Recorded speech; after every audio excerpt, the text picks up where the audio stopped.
আমি আজকে আগরতলা ইস্কন মন্দির দ্বারা আয়োজিত যে বিশেষ রথযাত্রার প্রোগ্রাম এবং বিভিন্ন ধর্মীয় অনুষ্ঠান, বিভিন্ন সাংস্কৃতিক অনুষ্ঠান আয়োজন করা হয়েছে এই পূর্বশাস্থিত প্রেক্ষাগৃহে। তো আমি আজকে উপস্থিত হতে পেরে অত্যন্ত আনন্দিত।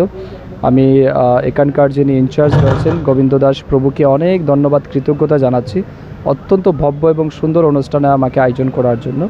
আমাদের হিন্দু সনাতন ধর্মের এটা অন্যতম একটা ধর্মীয় উৎসব অনুষ্ঠান, যেখানে প্রত্যেকটা ভক্ত তারা সামিল হন, রথের দড়ি টানেন, রথের সাথে তারা পা মেলান, যেখানে প্রত্যেকে তাদের নিজের নিজের জীবনের মঙ্গল কামনা করেন। তো আমি এটাই প্রার্থনা করি এই বছর আমাদের রথযাত্রা প্রত্যেকের জীবনে বয়ে আনুক অনেক বেশি সুখ, শান্তি এবং সমৃদ্ধি। পাশাপাশি সমস্ত হিন্দু সনাতনী ধর্মাবলম্বী মানুষদের কাছে আবেদন থাকবে হিন্দু সনাতন ধর্মের প্রচার প্রসার এবং তার সুরক্ষার জন্য প্রত্যেককে একত্রিত হয়ে এগিয়ে আসতে হবে।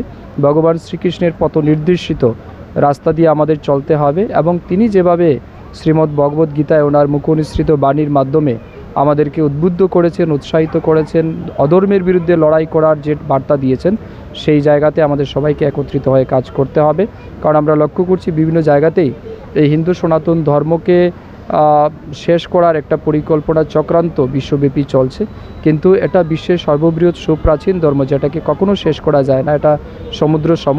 কিন্তু তারপরেও আমাদের সমস্ত হিন্দু সনাতন ধর্মাবলম্বী মানুষদের একত্রিত হয়ে সেই সমস্ত জিহাদি এবং অধার্মিক মানুষদের বিরুদ্ধে আমাদের গর্জে উঠতে হবে, প্রতিবাদ জানাতে হবে এবং আমাদের ধর্মের যে সুমিষ্ট এবং সৌন্দর্য রয়েছে সেটাকে মানুষের কাছে পৌঁছে দিতে হবে।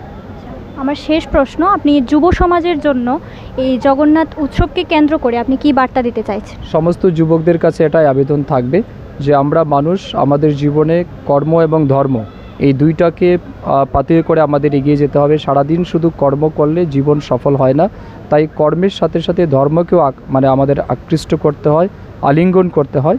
তাই কর্ম ধর্ম সাথে নিয়ে আমাদের এগিয়ে যেতে হবে। যে ধর্ম আমাদের সৎপথে চলতে শেখায়, যে ধর্ম কখনো আমাদের অন্যায় কাজ থেকে করতে উৎসাহিত করে না, বা যে ধর্ম আমাদেরকে নেশামুক্ত জীবন যাপনের জন্য নির্দেশ করে, সেই ধর্মের মাধ্যমে আমাদের এগিয়ে যেতে হবে, যাতে করে যুব সমাজ যেভাবে অন্যায়ের দিকে ধাবিত হচ্ছে, নেশার কাছে আকৃষ্ট হয়ে যাচ্ছে, বিভিন্ন রকমের অসামাজিক কাজের সাথে লিপ্ত হচ্ছে, সেখান থেকে যাতে যুব সমাজকে রক্ষা করা যায়, এটাই আমার সমস্ত যুবকদের প্রতি প্রার্থনা থাকবে। আসুন আমাদের সর্বশ্রেষ্ঠ এবং সুপ্রাচীন ধর্মের রথ ধরে আমরা যাতে নিজের জীবনকে এগিয়ে নিতে পারি, সফলভাবে এগিয়ে যেতে পারি, এটাই আমি সবার কাছে প্রার্থনা করছি। ধন্যবাদ স্যার।